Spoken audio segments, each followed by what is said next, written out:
ఈరోజు ఆంధ్రప్రదేశ్ ఒడ్డెర కార్పొరేషన్ కార్యాలయంలో మీడియా సమావేశం నిర్వహించే ముఖ్య ఉద్దేశ్యం గౌరవ ముఖ్యమంత్రి వర్యులు మాన్యశ్రీ నారా చంద్రబాబు నాయుడు గారు, అలాగే మా యువనేత రాష్ట్ర మంత్రివర్యులు శ్రీ నారా లోకేష్ గారు చారిత్రాత్మకమైనటువంటి విజయాన్ని ఆంధ్రప్రదేశ్కి అందించినటువంటి రోజు.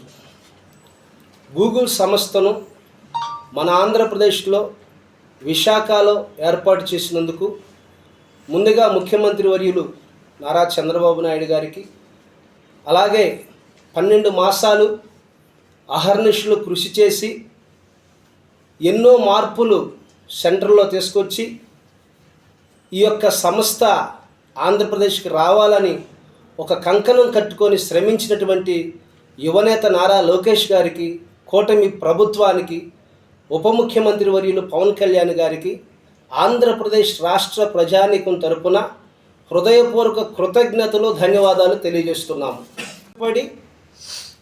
ఒక సంస్థను మన రాష్ట్రానికి తీసుకొచ్చిన దాంట్లో ఇంత కష్టపడ్డటువంటి నాయకుల మీద విమర్శలు చేస్తున్నారు వైకాపా ప్రభుత్వం వారు. నిరుద్యోగులకి అటువంటి సమస్య ఉండదు, అనేక ఉద్యోగ అవకాశాలు వస్తాయి, యువత భవిష్యత్తు బాగుంటుంది. ప్రపంచం అంతా కూడా ఇక్కడి నుంచే గూగుల్ సంస్థ అనేకమైనటువంటి నూతన అధ్యాయాలు స్వీకరించబోతుందని రాష్ట్ర ప్రజలు, దేశ ప్రజలు హర్షం వ్యక్తం చేస్తుంటే ఈ వైకాపా ప్రభుత్వానికి నిజంగా అసలు కళ్ళున్నాయా, కళ్ళు లేవా అనేది మాకు అర్థం కావట్లేదు. ప్రజల హర్షించదగ్గ విషయం కూడా వీళ్ళు విమర్శలు చేస్తున్నారంటే ఒక్కసారి వాళ్ళ ఆత్మ పరిశీలన చేసుకోవాలని వారిని మేము కోరుతున్నాం. ఇంతగా ఈ రాష్ట్రం కొరకు, రాష్ట్ర అభివృద్ధి కొరకు మరి గత 2 రోజుల క్రితం గౌరవ ముఖ్యమంత్రి గారు సిఆర్డీఏ కార్యాలయాన్ని రాజధానిలో ఎంత చక్కగా నిర్మాణం చేశారంటే రాష్ట్ర ప్రజలందరూ కూడా చూశారు. ఒక సిఆర్డీఏ కార్యాలయాన్ని ఒక చక్కగా ఒక మంచి భవంతిని నిర్మాణం చేసి ప్రభుత్వ పరంగా అనేక కార్యక్రమాలు అక్కడి నుంచి జరిగే విధంగా ముఖ్యమంత్రి గారు శ్రీకారం చుట్టారు. చంద్రబాబు నాయుడు గారు, నారా లోకేష్ గారు, పవన్ కళ్యాణ్ గారు వీరు అధికారంలోకి వచ్చిన నాటి నుండి 16 నెలలలోపు సంక్షేమం, అభివృద్ధి తప్ప ప్రతిపక్ష పార్టీలుగా లేనటువంటి పార్టీలను కానీ ఎవరిని కూడా వాళ్ళు విమర్శించట్లా.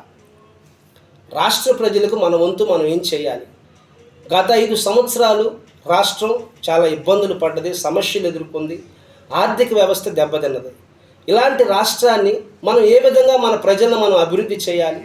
ప్రజలకు సంక్షేమ కార్యక్రమాలు ఒక పక్క అందిస్తున్నారు, రాష్ట్రాన్ని అభివృద్ధి పదంగా నడిచే విధంగా అనేక ఫ్యాక్టరీలు, కంపెనీలు, సంస్థల్ని రాజధానిలో నిర్మాణం చేస్తున్నటువంటి విషయాన్ని మీరందరూ కూడా ఇంకొకసారి గమనించవలసిందిగా రాష్ట్ర ప్రజానికాన్ని మరొకసారి హృదయపూర్వకంగా కోరుకుంటూ, దేశంలోనే మన ఆంధ్రప్రదేశ్ రాష్ట్రం ఒక ఉన్నతమైనటువంటి రాష్ట్రంగా అతి కొద్ది రోజుల్లోనే పేరు పొందుతుందనేది వాస్తవాన్ని మీ అందరికీ తెలియజేస్తూ, ఇంతగా ఈ గూగుల్ సంస్థను రాష్ట్రంలో, మన ఆంధ్రప్రదేశ్ రాష్ట్రంలో, మన విశాఖ పట్టణానికి తీసుకొచ్చినటువంటి యువనేత నారా లోకేష్ గారికి, రాష్ట్ర ముఖ్యమంత్రి వర్యులు మాన్యశ్రీ నారా చంద్రబాబు నాయుడు గారికి, ఉప ముఖ్యమంత్రి వర్యులు పవన్ కళ్యాణ్ గారికి, ఆంధ్రప్రదేశ్ రాష్ట్ర ప్రజానీకం తరపున కూటమి ప్రభుత్వానికి హృదయపూర్వక కృతజ్ఞతలు తెలియజేస్తూ, ఈ యొక్క పరిపాలనా భాగంలో బీసీ బిడ్డలమైన మమ్మల్ని అందరినీ కూడా భాగస్వాములు చేసినటువంటి కూటమి ప్రభుత్వానికి మరొక్కసారి హృదయపూర్వక నమస్కారాలు తెలియజేస్తున్నాను. Thank you.